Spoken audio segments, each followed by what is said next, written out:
இப்ப நம்ம கண்ணுக்கு முன்னாடி வானத்துல இருந்து கல்கள் வந்து என்ன செய்ய ஆரம்பிச்சிருக்கு, விழ ஆரம்பிச்சிருக்குது. இதெல்லாம் ஆண்டவர் நம்ம கொடுக்குற ஒரு சைன், அடையாளம். வானத்துல இருந்து அடையாளங்கள் தோன்றும். இதை நம்ம நேச்சர் எடுத்துக்கலாம், இயற்கைன்னு எடுத்துக்கலாம், டிவியில சொல்ற மாதிரி ஒரு நியூஸ் எடுக்கணும் நீங்க எடுத்துக்கொள்ளலாம். ஆனால் தேவ பிள்ளைகள் மாத்திரம் எச்சரிப்பாக எடுத்துக்கொள்ளணும். கர்த்தர் நமக்கு சொன்னதனோட அடையாளங்கள் என்ன செய்யுது, கொஞ்சம் கொஞ்சமாக நடக்க ஆரம்பித்திருக்கிறது. இதனுடைய உச்சம் தான் வெளிப்படுத்தல் 6:13. கர்த்தர் சொன்னது நடக்க போதும். நம்ம கடைசி அடையாளத்தை பார்த்துட்டு முடிக்க போகிறோம். பூமியின் ராஜாக்கள், பெரியோர்கள், ஐஸ்வர்யவான்கள் எல்லாம் என்ன செய்வாங்களாம், பூமி கடியில போய் பதுங்கிக் கொள்வாங்க. இது வருகைக்கு முன்னாடி நடக்கணும். இந்த அடையாளம் ஏன் எப்படி நடக்க போகுது அப்படிங்கறத ஒரு சின்ன என்னாச்சு முடிச்சிடலாமா? ஒரு சலசலப்பு வருது. சரி கவனிங்க. எனக்கு கொடுத்த நேரத்துக்கு இன்னும் 10 நிமிஷம் இருக்கு. கரெக்டா 10 நிமிஷத்துல முடிக்க மாட்டேன். கொஞ்சம் நேரம் எடுத்து தான் முடிப்பேன். கடைசி நாள் தானே, பொறுமையா போலாம், வீட்டுக்கு என்ன அர்ஜென்ட் இருப்பேன் இல்லையா? எப்படியும் நீங்க சந்தோஷமா இருக்கீங்க இன்னையோட கூட்டம் முடியுது அப்படின்னு. அதுக்கு நீ இப்படியா சந்தோஷப்படுவீங்க? சொன்ன உடனே சந்தோஷப்படுறீங்க. சரி கவனிங்க. 1990கள்ல வேர்ல்ட்ல இருக்கிற எல்லா சயின்டிஸ்டும் சேர்ந்து ஒரு ரிசர்ச் ஒன்று பண்ணாங்க. அதன்படி உலகத்தினுடைய அடுத்த முடிவு எதனால வரும், அழிவு, பேரழிவு, சுனாமியா, பூமி எதிர்ச்சியா, எதுல வரும்? அதுல அவங்க கடைசியா கண்டுபிடிச்சது என்னன்னா சோலார் சுனாமின்னு ஒன்று கண்டுபிடிச்சாங்க. இதான் அது. சோலார் சுனாமினா என்ன அப்படின்னு கேட்டா, சூரியனுடைய மேல் பரப்புல சின்ன ஓட்டைகள் உருவாகி இருக்கு, பிளாக் ஹோல்ஸ் அப்படின்னு சொல்லுவாங்க. இந்த மாதிரி ஓட்டைகள், அதுல இருந்து என்ன ஆகும்னா இப்படி வெடிப்பு ஏற்படும். வெடிப்பு ஏற்படும் போது அந்த வெடிப்புகள் என்ன செய்யும், மணிக்கு 3000 கிலோமீட்டர் வேகத்துல வரும். அப்போ இந்த மாதிரி ஒரு சுனாமி மாதிரி ஏற்படும். இங்க இருக்கு பாருங்க. அதனாலதான் இதுக்கு பேரு சோலார் சுனாமின்னு பேரு. இப்போ இது வந்து ஒரிஜினல் சூரியனை கிட்ட எடுத்திருக்காங்க டெலஸ்கோப்ல. இப்ப பாத்தீங்கன்னா அதுல இருந்து வெடிச்சு வரும் பாருங்க. அந்த உள்ளுக்குள்ள இருந்து அந்த நெருப்பு குழம்புகள் என்ன செய்யணும், வெடிச்சு வெளியே வரும். இந்த மாதிரி ஓட்டைகள் இருந்து வெளியே வரும் பாருங்க. இதான் அந்த ஓட்டைகள், பிளாக் ஹோல்ஸ் அப்படின்னு சொல்லக்கூடியது. இந்த வருது பாருங்க. இந்த வெடிச்சு வர்றதுல 3 அளவு இருக்கு. CMX சொல்லுவாங்க. பிரைமரி, அப்புறம் மீடியம், எக்ஸ்ட்ரீம் லெவல். 3த்துக்கு 9 லெவல் இருக்கு. C1, C2, C3 9 level, M1, M2, M3 9 level, X1, X2, X3 9 level. 9வது லெவல் தான் பூமியை எரிக்கும். X9 ஃபிளெக்ஸ் அப்படிம்பாங்க. ஒவ்வொரு ஃபிளெக்ஸ்க்கும் ஒரு அளவு இருக்கு. இப்ப நமக்கு X3 வரைக்கும் வந்திருக்கு பூமிக்கு. எப்ப வந்துச்சு என்ன உங்களுக்கு சொல்றேன். இந்த மாதிரி ஏற்படும் போது பூமியில மிகப்பெரிய அழிவுகளை ஏற்படுத்தும். எப்படி ஏற்படுத்தும் அப்படின்னு கேட்டீங்கன்னு சொன்னா 3 முக்கியமான அழிவு. முதலாவது, இந்த பூமி அது கிராஸ் பண்ணும்போது நம்முடைய சேட்டிலைட்ஸ் 36,000 கிலோமீட்டர் நம்ம என்ன செஞ்சிருக்கோம், லான்ச் பண்ணிருக்கோம். எல்லா சேட்டிலைட்ஸும் இந்த எலக்ட்ரோ மேக்னெட்டிக் உடைய ஃபோர்ஸ்ல என்ன ஆகும்னா இந்த சோலார் சுனாமி அந்த சேட்டிலைட்ஸ் எல்லாம் எரிச்சிடும். சேட்டிலைட்ஸ் எரிஞ்சா என்ன ஆகும், அடுத்த நிமிஷம் பூமி என்ன ஆகும், எந்தெந்த சேட்டலைட் பாதிக்கப்படுதோ அதனுடைய விளைவுகள் பூமியில இமிடியேட்டா தெரியும். ஏன்னா இப்ப நம்ம வாழ்றது என்ன லைஃப், சேட்டலைட் பேஸ்ட் லைஃப். உங்களுடைய செல்போன், ATM மிஷின், உங்க டிவி, உங்க ரேடியோ, அப்புறம் நீங்க யூஸ் பண்ற விமானங்கள் அத்தனையும் எதை பேஸ் பண்ணி தான் இருக்கு, சேட்டலைட். ரெண்டாவது பாதிப்பு, இது அப்படியே பூமிக்குள்ள வரும்போது எலக்ட்ரிசிட்டி கேபிள்ஸ், டிரான்ஸ்ஃபார்மர்ஸ் எல்லாம் என்ன செய்யும், வெடிச்சு செதறிடும். ஏன்னா இதோட உஷ்ணம் வந்து பூமியை கிராஸ் பண்ணும்போது 10,000 டிகிரி ஃபாரன்ஹீட்டா இருக்குமா சூரியன். பூமி கிட்ட வரும்போது நம்ம நார்மலா இருக்கிறதோட 100 மடங்கு எக்ஸ்ட்ரா வருமா. அப்படி வரும்போது எல்லாம் வெடிச்சு செதறிடும். மூணாவது, ஒருவேளை இதுல மனுஷன் மாட்டினா என்ன ஆவான் அப்படின்னு கேட்டீங்கன்னா எரிந்து சாம்பல் ஆயிரும். ஏன்னா இப்ப எலக்ட்ரிக்கல் பெட்ல போய் மனுஷனை வச்சீங்கன்னு வச்சுங்க, என்ன ஆகும், மனுஷ பாடி சாம்பல் ஆயிரும். இந்த எலக்ட்ரிக்கல் பெட்டை விட இந்த சோலார் சுனாமி உஷ்ணம் ஜாஸ்தி. இது எந்த அளவுக்கு உண்மை, நீங்க சொல்றது கதை நம்ம நம்ப முடியாது, நீ ரொம்ப ரொம்ப பயமுத்துற எங்களை அப்படி இப்படிலாம் சொன்னீங்கன்னா இந்த வீடியோ மட்டும் கொஞ்சம் பாருங்க. நமக்கு நேரம் இல்ல, இந்த வீடியோ கொஞ்சம் பாருங்க. சவுண்ட் வைக்க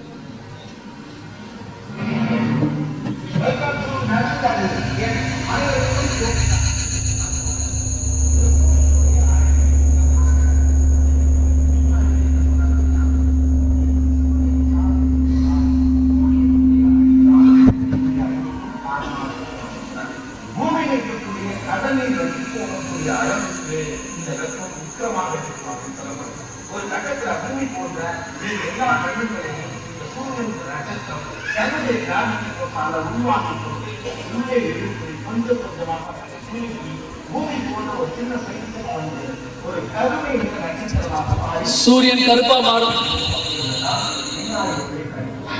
சூரியன் கருப்பா மாறுங்கிற ஏன்னாச்சு, அதுல ஸ்பீக்கர் வருதா? சரி கவனிங்க. இது இவர் சொல்றாரு, பைபிள் என்னைக்கோ சொல்லிச்சு சூரியன் என்ன மாறும், கருமை நட்சத்திரமா மாறும். கவனிங்க, வைங்க வைங்க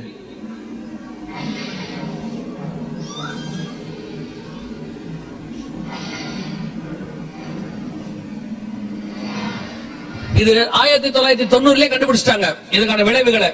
2012 இருந்து தான் இந்த அவேர்னஸ் உலகத்துக்கு கொடுத்தாங்க. ஏன்னா அந்த இடைப்பட்ட 15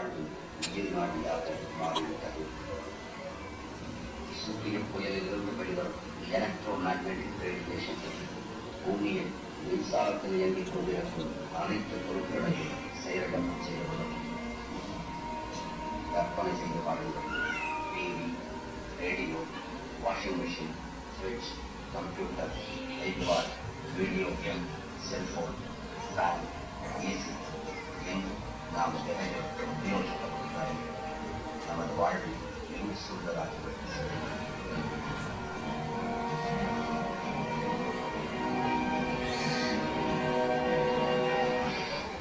அதேபோல் சூரிய புயலால் முதலில் தாக்கப்படுவது பூமியிலிருந்து 36,000 கிலோமீட்டர் தூரத்தில் உள்ள வான்வெளியில் உலாவிக் கொண்டிருக்கும் செயற்கைக்கோள். சூரிய புயலின் வேகத்திற்கு செயற்கைக்கோள் தூளாகிறது. நம் பயணத்தை விரைவாக்கும் வானத்தில் பறக்கும் விமானங்கள் சூரிய புயலால் தாக்கப்பட்டுள்ளன. ரேடியோ டிரான்ஸ்மிஷன் துண்டிக்கப்பட்டுள்ளது. விமானத்தின் உள்ளே உள்ள பயணிகள் இந்த கதிர்வீச்சால் பாதிக்கப்படுவார்கள். இந்த கதிர்வீச்சு நமது உடலில் பட்டவுடன் வெப்பம் அதிகரிக்கும்.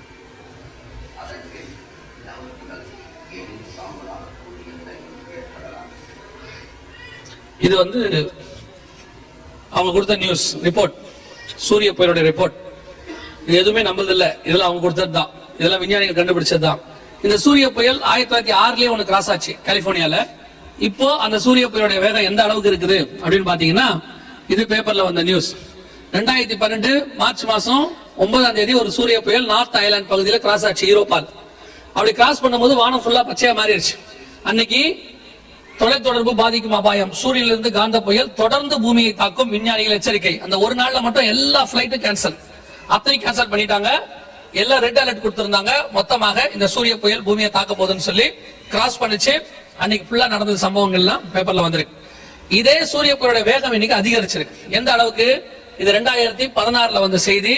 நவம்பர் மாசம் காஸ்மிக் கதிர்வீச்சு அதிகரித்ததால், பூமியின் காந்தப்புலத்தில் வெடிப்பு அதிகரித்ததால் டிரான்ஸ்பார்மர்கள் வெடித்து சிதறும் அபாயம். இது செகண்ட் ஸ்டேஜ். இதெல்லாம் பேப்பர்ல வந்த செய்தி தான். இதெல்லாம் நம்ம கதை இல்ல, நம்ம பயமுறுத்துறதுக்கான கதைலாம் இல்ல. இதெல்லாம் நீங்க அன்றாடம் படிக்கிற பேப்பர்கள்ல வந்த செய்தி. இங்கிலீஷ் பேப்பர்லயும் இருக்கு, இன்டர்நெட்லயும் இருக்கு. நீங்க வேணா போய் இதெல்லாம் கொஞ்சம் என்ன செஞ்சுக்கங்க, தேடி பார்த்து படிச்சுக்கொள்ளுங்க. இப்போ இந்த சூரிய புயலோட வேகம் இன்னும் அதிகரிச்சிருக்குது. சோலார் பிளேக்ஸ் அதிகமாக வர ஆரம்பிச்சிருக்கு. இதனுடைய விளைவு என்னன்னு கேட்டீங்கன்னு சொன்னா, இப்போ நமக்கு குளோபல் வார்மிங் அப்படின்னு என்ன செஞ்சிருக்காங்க, ஒரு பேர் ஒண்ணு கொடுத்திருக்காங்க. எந்த காலத்திலும் இல்லாம இந்த 2 வருஷம் 3 வருஷத்துக்குள்ள என்ன ஆயிருக்குது, அதிகப்படியா மாறி இருக்கு. இந்த செய்தியை 2012 நாங்க எடுக்கிறோம். எடுக்க போகும்போதே அப்பயே சொன்னோம், இந்த சூரிய புயல இருந்து பூமியை தாக்கறதுக்கு முன்னாடி நமக்கு கொடுக்கிற எச்சரிப்புல ஒரு சிம்டம் என்னன்னு கேட்டா, பூமியில வெளியே போக கூடாது, வெளியே நடக்க கூடாது, பகல்ல வெளியே வராதீங்க, நைட்ல மாட்டம் வெளியே வாங்க என்ன செய்வாங்க, ஒரு காஷன் ஒண்ணு கொடுக்க தொடங்குவாங்க அப்படின்னு நாங்க 2012 சொன்னோம். இப்போ சொல்ல ஆரம்பிச்சுட்டாங்க, பகலில் வெளியில் நடமாட வேண்டாம் என்று எச்சரிக்கை. இப்ப எல்லாமே கொடுக்க ஆரம்பிச்சாங்க. எல்லா நாட்டிலையும் நடக்க ஆரம்பிச்சிருச்சு. இப்போ வெப்பம் 4 டிகிரி செல்சியஸ் வரை அதிகரிக்க போகிறது. இது பேப்பர்ல வந்தது. எல்லாருமே சொல்லியிருக்காங்க, இது எல்லா இடத்துலயும் சொல்லியிருக்காங்க, நாட்டுல 4 டிகிரி செல்சியஸ் வரை. இது ஐநா கொடுத்த ரிப்போர்ட். 2030க்குள்ள இது கண்டிப்பா நடக்கும். 3.5 டிகிரி செல்சியஸ் வரை அதிகரிக்கும் ஐநா கூறியுள்ளது. ஆக 3.5 செல்சியஸ் என்பது உலகையே அழிக்கக்கூடிய அளவுக்கு வெப்பநிலை ஆகும். இது கண்டிப்பாக 2030க்குள் நடந்து விடும், அதை தாண்டி போகாது அப்படின்னு சொல்லியிருக்காங்க, ரிப்போர்ட் கொடுத்திருக்காங்க. சரி, இதெல்லாம் தப்பிக்கிறதுக்கு என்ன செய்யணும்? சூரியன் கடலுக்கு அடியெல்லாம் போக முடியாது, கடலின் வத்துற அளவுக்கு என்ன செஞ்சிடும், பல இடங்கள் இது நடக்கும். இதெல்லாம் தப்பிக்கிறதுக்கு ஒரே வழி அப்படின்னு சொல்லி உலக நாடுகள் எல்லாம் ஆராய்ச்சி பண்ணி இப்ப கண்டுபிடிச்சது என்னன்னு சொன்னா, பூமிக்கு அடியில இப்படிப்பட்டதான அண்டர் கிரவுண்ட் சிட்டிஸ். இந்த அண்டர் கிரவுண்ட் சிட்டிஸ் முழுக்க இது ரஷ்யா உண்டாக்கி இருக்குது. மவுண்ட் எமாண்டாங்கிற பகுதியில, நார்தன் சைபீரியா பகுதியில, நார்வே பகுதியில, ஸ்டாவல்பர்டுங்கிற இடத்துல நிறைய உண்டாக்கி இருக்கு ரஷ்யா. ஒவ்வொரு குகையிலையும் 10,000 பேர் தங்க வைக்க முடியும். நீங்க போய் அண்டர் கிரவுண்ட் சிட்டிஸ் போட்டு பாருங்க, இல்ல சோலார் சுனாமிக்கு ரெஃப்யூஜஸ் போட்டு பாருங்க, அதுக்கான எல்லா அடையாளங்களும் கொடுத்திருப்பாங்க. இது ரஷ்யா உண்டாக்கி இருக்கு. இது அமெரிக்கா 2341 அடிக்கு கீழே டீப் அண்டர் கிரவுண்ட் மிலிட்டரி பேஸ்ங்கிற பேர்ல 100 அண்டர் கிரவுண்ட் சிட்டி அமெரிக்கா உண்டாக்கி இருக்கு. எல்லா இடத்திலும் டென்வர் ஏர்போர்ட் கீழே ஒரு சிட்டியே உண்டாக்கி இருக்காங்க. இப்போ இதுல கீழே போறவங்க எல்லாருக்கான ஐடி கார்டு வரைக்கும் கொடுக்க ஆரம்பிச்சிட்டாங்க. இது நடந்துகிட்டு இருக்கு. அமெரிக்கால நடக்குது. சவுண்ட் வேண்டாம். இது நடக்குது. இந்த 2341 அடிக்கு கீழே எப்படி போறதுக்குன்னா கீழே ட்ரெயின் வரைக்கும் போட்டிருக்காங்க. அதுக்கு பேரு நோவா ரயில்னு பேர். எத்தனையோ செகண்ட்ல அது கீழே போகும். அந்த ட்ரெயின் ட்ராக் எல்லாம் காட்டுவாங்க பாருங்க. கீழேயே ஒரு நகரம் உண்டாக்கி இருக்கிறாங்க. இங்க இருக்கு அது பாருங்க. இதான் அந்த என்ட்ரன்ஸ். பூமிக்கு அடியில வெளிப்பாடு 6:15 பூமிக்கு அடியில உண்டாக்குவாங்க. நடந்துருச்சு. நம்ம கண்ணுக்கு முன்னாடி நடக்குது. ஆல் ஓவர் த வேர்ல்ட் எல்லா நாடும் செஞ்சிருக்கு. இது நீங்க பாக்குறது அமெரிக்காவது. இது அதோட என்ட்ரன்ஸ் டோரு. கீழே போறதுக்கான உங்களுக்கு அந்த ட்ரெயின் ட்ராக் எல்லாத்தையும் காட்டுவாங்க பாருங்க. இதாவது கீழேயே விவசாயம் நடக்குது. கீழேயே ஒரு சிட்டியே இருக்கு. கீழே வண்டி ஓடி டிராபிக் லைட்ஸோட கீழே ஒரு 1000-2000 அடிக்கு கீழே ஒரு சிட்டியே உண்டாக்கி இருக்கிறாங்க. இது அமெரிக்கா உண்டாக்குனது. இதான் நோவா ரயில் அப்படின்னு சொல்லக்கூடியது. எல்லா பாருங்க கீழே ஊரு சிட்டி எல்லா நாடும் செஞ்சிருக்கு. இது அமெரிக்காவது. இது நார்வே ஸ்டாவல் பேர்டுங்கிற இடத்துல நார்வே செஞ்சிருக்குது. பின்னாடி தெரியுது பாருங்க. 20 லட்சம் பேர் தங்கலாம் அதுல. நீங்க யுஎஸ்க்கு போகும்போது நார்வே வழியா பிளைட் போகும்போது பாத்தீங்கன்னு சொன்னா இது தெரியும் உங்களுக்கு. பிளைட்ல இருந்து பார்க்கும் போதே தெரியும். கீழே தெரியுது பாருங்க. உலகத்துல இருக்கிற எல்லா மரம் செடி கொடி அத்தனையுடைய வெதர் சாம்பிள் இது உள்ள இருக்கு. குளோபல் சீட் ஃபெர்டிலைசேஷன் சொல்லுவாங்க. இது உள்ள இருக்கு. இதுல 20 லட்சம் பேர் என்ன செய்யலாம்? தங்கறதுக்கான ஏற்பாடுகளையும் பண்ணி வச்சிருக்காங்க. நார்வே அரசாங்கம் 2012 பண்ணிருச்சு. இப்ப இந்த மாதிரி இன்னும் நிறைய உண்டாக்கி இருக்காங்க. ரஷ்யாவுடைய துணையோட முழுக்க இது ஏன் இவ்வளவு உண்டாக்குறாங்க? என்ன ரீசனுக்காக? ஏன் திடீர்னு எல்லா மரம் செடி கொடியோட சாம்பிளை கொண்டு போறாங்க? பைபிள் தெளிவா சொல்லுது 8ஆம் அதிகாரம் 7ஆம் வசனத்துல 3 1 பங்கு மரம் செடி கொடி எல்லாம் வெந்து போயிடுச்சு. இதெல்லாம் எரிஞ்சு போறதுனால திருப்பி உண்டாக்குறதுக்கு என்ன செய்யறாங்க? அதுக்கான சாம்பிள்ஸ் கொண்டு போய் வச்சிருக்காங்க. இது நார்வே உண்டாக்குனது. யார் யார் எவ்வளவு உண்டாக்கி இருக்கிறாங்க எல்லாம் இங்க இருக்கு. எல்லா நாடும் செஞ்சாச்சு. கர்த்தர் சொன்னபடியே மிக துல்லியமாய். இது பாருங்க. இது தனியார் நிறுவனங்கள். அங்க சுயாதீனர் இருக்கும். இது பேரு சிலோஹோம் அப்படிங்கிற செய்யறாங்க. கீழேயே அண்டர் கிரவுண்ட் சிட்டி உருவாக்குறாங்க. இது விவாஸ். இது ஒரு ரஷ்ய நிறுவனம். 1500 அடிக்கு கீழே நிறைய வீடுகள் கட்டி இருக்கிறாங்க. 1500 அடிக்கு கீழே. இது அப்படியே கீழே போகும் பாருங்களேன். இந்த வீடியோ எல்லாம் ரொம்ப பெரிய பெரிய வீடியோஸ், நிறைய ரொம்ப நேரம் போகும். அதனாலதான் உங்களுக்கு ரொம்ப வேகமா நேரம் முடிஞ்சிருச்சு. அதனாலதான் வேகமா போறோம். இது பாருங்க அப்படியே கீழே போவாங்க பாருங்க. அப்படியே போகுது பாருங்க. 1500 அடி கீழே போகும். தேவையான ஆக்சிஜன்ல இருந்து எல்லாம் கீழே ரெடி. அப்படியே கீழே போயிட்டே இருக்கும். எல்லா நாடும் பண்ணிருக்கு. அத்தனை நாடும் செஞ்சு வச்சிருக்குது. ஒருவேளை இப்ப உங்களுக்கு தோணும், ஐயோ இப்படியா, இப்படி தெரிஞ்சா மேல வீடுங்க போல கீழே வாங்கிருக்கலாமே. இல்ல நம்ம அப்படிதான் நினைப்போம். கீழே வாங்கிருக்கலாமே. இப்ப கூட வாங்க கெடுப்பல. வாங்கலாம். ஒரு வீட்டுடைய விலை 22 கோடி ரூபாய் இருக்கா? இருக்குன்றவங்க கை தூக்குங்க பாப்போம். தசமா காணிக்க வந்துருச்சான்னு பாப்போம். இது யார் யார்? இதெல்லாம் companies. Under ground real estate பண்ற கம்பெனிஸ். வேர்ல்டு வைட் 2012 இருந்து பண்ணிட்டு இருக்காங்க. எல்லாம் இது ஜப்பானீஸ், இது ரஷ்யன் கம்பெனி. எல்லாம் பண்ணிட்டு இருக்காங்க. சிட்டிஸ், அண்டர் கிரவுண்ட் சிட்டிஸ் உருவாக்குறாங்க. சரி கவனிங்க. இப்ப நம்ம என்ன செய்யணும்? இப்ப எல்லாம் செஞ்சுட்டாங்க. பட் இது யாருக்கு? இது யார் இப்படி அண்டர் கிரவுண்ட்ல போய் தங்குறாங்க? வாசிங்க. வெளிப்படுத்தல் 6:16 வாசிங்க. பர்வதங்களையும் கண்மலைகளையும் நோக்கி நீங்கள் மேல் எங்கள் மேல் விழுந்து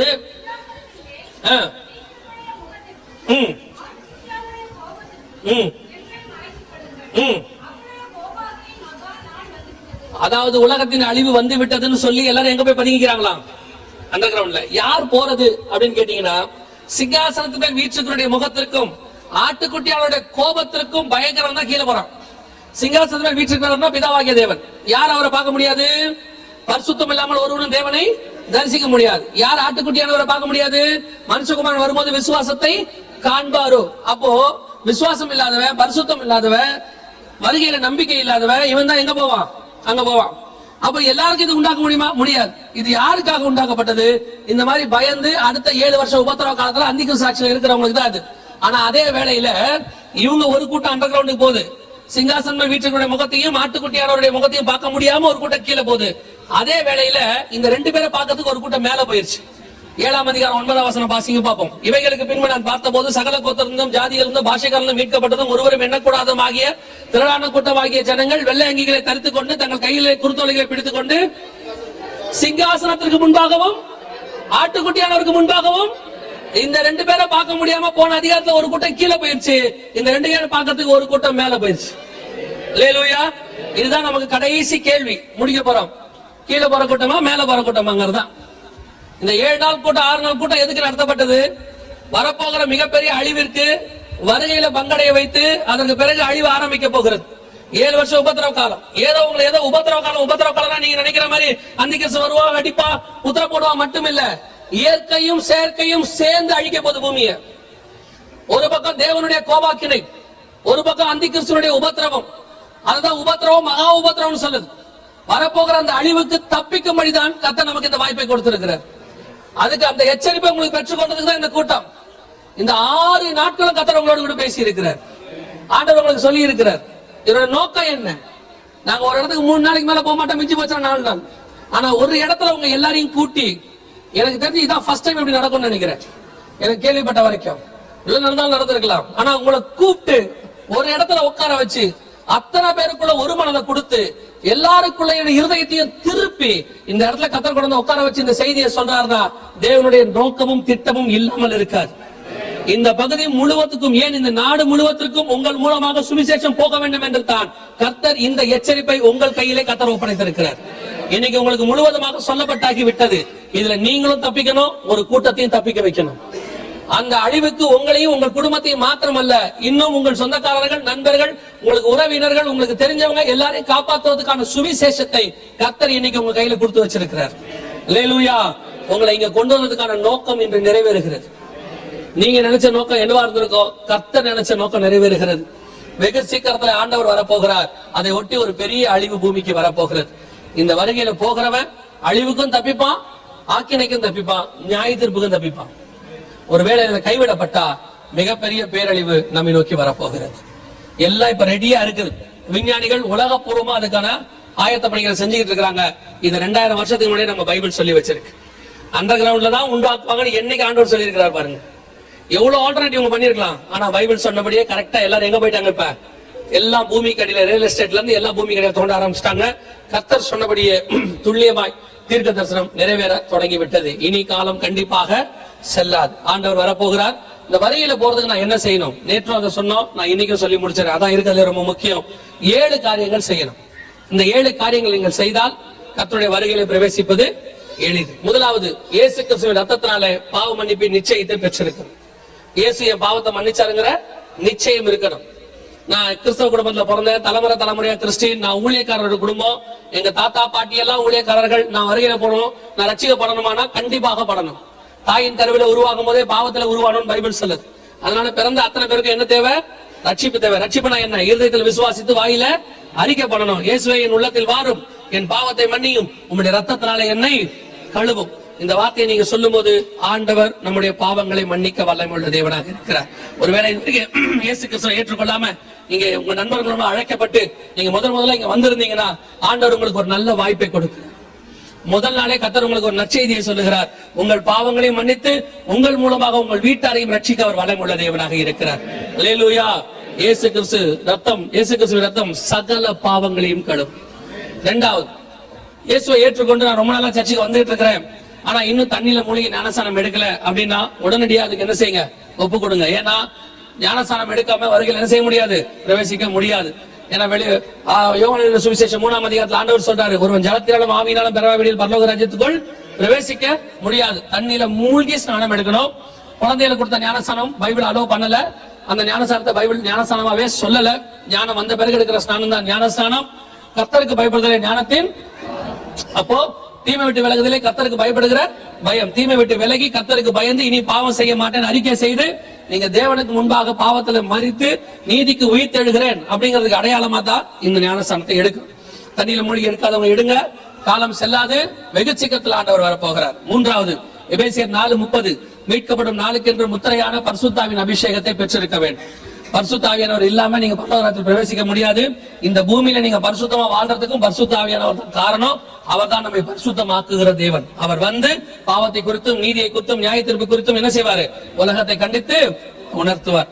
4வது, வேறுபாடுள்ள வாழ்க்கை. உங்களுக்கு உலகத்துக்கு என்ன இருக்கணும்? வித்தியாசம் இருக்கணும். அப்போஸ்தலர் நடவடிக்கைகள் 2:40 சொல்லுது, மாறுபாடான சந்ததியை விட்டு விலகி உங்களை ரட்சித்துக் கொள்ளுங்கள். உலகம் சபைக்குள்ள வரக்கூடாது, சபைதான் உலகத்துக்கு போய் சபையா மாத்தணும். உலகம் சபைக்குள்ள வந்து சபை என்ன செய்யக்கூடாது, உலகமா மாத்தக்கூடாது. நம்மள ஆண்டவர் அழைச்சது உலகத்துக்கு ஒத்த வேஷம் தரிக்கிறதுக்கு இல்ல. நான் எப்பவும் சொல்றேன், உலகத்தோட கூட காம்படிட் பண்ணாதீங்க. இங்க மியூசிக் வாசிக்கிறவங்க, இசை வாசிக்கிறவங்க எல்லாருக்கும் சொல்றேன், உலகத்தோட காம்படிட் பண்ணாதீங்க. அவங்க நல்லா வாசிக்கிறாங்க, அது மாதிரி வாசிக்கணும், அதை விட நல்லா வாசிக்கணும். ஆண்டவர் உங்களை கூப்பிட்டது வேர்ல்டோட காம்படிட் பண்றதுக்கு இல்ல. ஆண்டவர் உங்களை கூப்பிட்டது அவரை ஆராதிக்க. அவர் ஆராதிக்க தான் கர்த்தர் கூப்பிட்டாரு. நம்ம உலகத்தோட நம்மள என்ன செஞ்சு கூடாது, கம்பேர் பண்ண கூடாது. ஏன்னா நாம உலகத்தோடு கூட கம்பேர் பண்ண வேண்டியவர்கள் அல்ல. வேதம் தெளிவா சொல்லுது, நீங்கள் உலகத்தாரா இல்லாதபடியினாலே. நாம கம்பேர் பண்ண வந்து பரலோகத்தோட, தேவனோட, அவர் சாயலா மாறணும். நல்லா கவனிச்சுக்கொள்ளுங்க, எவ்வளவு பெரிய மியூசிக் டைரக்டரா இருந்து ஆஸ்கார் அவார்ட்லாம் வாங்கின டைரக்டரா இருந்தாலும் அடுத்தவனை அவரால் சந்தோஷப்படுத்ததான் முடியுமே ஒழிய ஒருத்தனை ரட்சிப்புக்குள்ள நடத்த முடியாது. ஆனா ஃபாதர் பெர்கமன்ஸோடைய பாட்டு அது வந்து பெரிய டியூன் இருக்காது, பயங்கரமான குரல் தான் கிடையாது, அதுல அப்படியே பயங்கரமான வார்த்தைகள்னு சொல்லிட முடியாது. ஆனா அதுல ஒண்ணு இருக்கு, கர்த்தருடைய அபிஷேகம் இருக்கு. அது அநேகரை ரட்சிக்கும், அநேகரை நரகத்திலிருந்து காப்பாற்றும். நமக்கு காது கிணிய பாட்டு வேணாம், ஆத்மாவை மீட்கிற பாட்டு தான் வேணும். அதைத்தான் ஆண்டவர் உங்ககிட்ட எதிர்பார்க்கிறார். நீங்க மியூசிக் வாசிக்கிறவங்க, வர்ஷிப் பண்றவங்க எல்லாரும் அவரை மாதிரி வாசிக்கணும், இவரை மாதிரி வாசிக்கணும், அந்தான மாதிரி வரணும், வர்ஷிப் லீடர் மாதிரி வரணும்லாம் நினைக்கவே நினைக்காதீங்க. ஆண்டவரை மாதிரி வரணும்னு மட்டும் நினைங்க. அதுக்குதான் கர்த்தர் கூப்பிட்டு இருக்கிறாரு. ஆண்டவருக்கு தேவை டேலண்ட் உள்ளவன் இல்ல, ஆண்டவருக்கு தேவை ஒபீடியன்ட் ஆனவன். ஆண்டவருக்கு தேவை ஒபீடியன்ட் ஆனவன் தான். டேலண்ட் உள்ள ஒபீடியன்ட் ஆனவனை ஆண்டவர் கீழ்படுகிறவன, டேலண்ட் உள்ளவன ஆண்டவர் மாத்திடுவாரு. ஆனா டேலண்ட் இருக்கிறவன ஒபீடியன்டா மாத்துறது கஷ்டம். ஆண்டவருக்கு தேவை கீழ்படுகிறவன். கீழ்படுகிறவன் ஆடு மேய்க்கிறவனாய் இருந்தாலும் ராஜாவாய் மாத்த அவரால் முடியும். ராஜாவாய் இருக்கிறவன் கர்த்தருக்கு முன்பாக பெருமை பாராட்டினார், புள்ளி மேய வைக்கவும் அவரால் முடியும். ஆண்டவருக்கு முன்னாடி அப்படி செய்யாதீங்க. சோ வேறுபாடுள்ள வாழ்க்கை ரொம்ப முக்கியம். 5வது, சுவிசேஷம் அறிவித்தல் உங்கள் மேல் விழுந்த கடமை. Each and everybody must preach gospel. சுவிசேஷம் சொல்லாவிட்டால் உங்களுக்கு ஐயோ. பரலோகத்துக்கு போகும்போது ஆண்டவர் உங்ககிட்ட கேட்டது ஒன்னே ஒண்ணுதான், ஆத்துமாக்களை மட்டும். சுவிசேஷம் என்பது உங்கள் ரட்சிப்பினுடைய ஒரு பகுதி. நீங்க ரட்சிக்கப்பட்டிருக்கீங்கன்னா சுவிசேஷம் சொல்றவங்களும் இருப்பீங்க. ஏன்னா ரட்சிக்கப்பட்டோம்னா ரட்சிப்பின் சந்தோஷம் ஒன்று வரும். அதை உங்க இதயத்துல வச்சுக்க முடியாது. எப்படி கர்ப்ப வேதனை மாதிரி அது பவுல் சொல்றாரு, அதை பெற்று எடுக்கணும், அது வெளியே போகணும். அதே மாதிரி நீங்க யாராவது ஒருத்தருக்கு என்ன செய்யணும், மஸ்ட் பிரீச் காஸ்பல். ஐயோ சுவிசேஷம் சொன்னா அடிக்கிறாங்களே, அது அவ வேலை, அடிக்கிறதுக்கு தான் அவன் ஆண்டவர் வச்சிருக்காரு. அவ அடிக்கிறது அவ வேலை, சொல்றது நம்ம வேலை. அடிக்கிறவன் கை ஓயும், சொல்ற வாய் ஓயவே கூடாது. கர்த்தர் வருமானம் சுவிசேஷத்தை சொல்லிக் கொண்டே இருக்கணும். சொந்தக்காரங்க, நண்பர்கள் எல்லாருக்கும் சொல்லுங்க. வெட்டியா போன் பண்ணி உட்கார்ந்து 1 மணி நேரம் 3/4 மணி நேரம் வெட்டி கதை பேசாதீங்க. என்ன குழம்பு வச்ச, என்ன வாங்கின, என்ன பிசினஸ் பண்ண போற, இந்த வருஷம் என்ன லாபம், அதெல்லாம் ஒரு மண்ணங்கட்டியும் உதவாது. இயேசுவை பத்தி சொல்லுங்க. அவன் ஒருவேளை இயேசுவை ஏற்றுக்கொண்டால் அந்த ஆத்மாவை உங்கள் கணக்கிலே கர்த்தர் பரலோகத்தில் வைத்துக் கொள்வார். அல்லேலூயா. தேவையான வார்த்தைகளை பேசி தேவையானபடி ஆத்துமக்களை ரட்சிப்புகளை நடத்துங்கள். 6வது, இயேசு கிறிஸ்து வருவார் என்பதை என்ன செய்யணும், ஒவ்வொரு நாளும் விசுவாசிக்கணும். இப்போ ஒரு வாரம் ஜுரம் அடிக்கும். இப்ப நம்ம ஒரு வாரம் என்ன செஞ்சிருக்கிறோம், வருகையை பத்தி நல்லா பேசிருக்கிறோம். இன்னொரு இது ஒரு வாரம் 10 நாளைக்கு தாங்கும். திடீர்னு நைட்ல வானத்துல லைட் தெரிஞ்சா தோணும், கல்லு மாதிரி தெரியுது இல்ல. அப்புறம் நிலாவை பார்த்தா சிவப்பா தெரியும், சூரியனை பார்த்தா கருப்பா தெரியும். அப்புறம் கொஞ்சம் உஷ்ணம் அதிகமான சோலார் சுனாமி வருதோ அப்படின்னு தோணும். இது ஒரு வாரத்துக்கு இந்த ஜுரம் இருக்கும். அதுக்கப்புறம் என்ன ஆயிடும், ஆஸ் யூஷுவல் கிளம்பி காலங்கத்தால் 4 மணிக்கு வேலைக்கு புறப்பட்டுருவோம். வேலைக்கு போறது தப்பு இல்ல, ஆனா இந்த செய்தி உங்க இதயத்துல என்ன செஞ்சிடணும், ஒரு தீப்பொறியாக மாறிடணும். ஒவ்வொரு நாளும் படுக்க போகும்போது, ஆண்டவரே இந்த ராத்திரி வேளையில் நம்முடைய வருகை வருமானம் ரட்சிக்கப்பட வேண்டும்.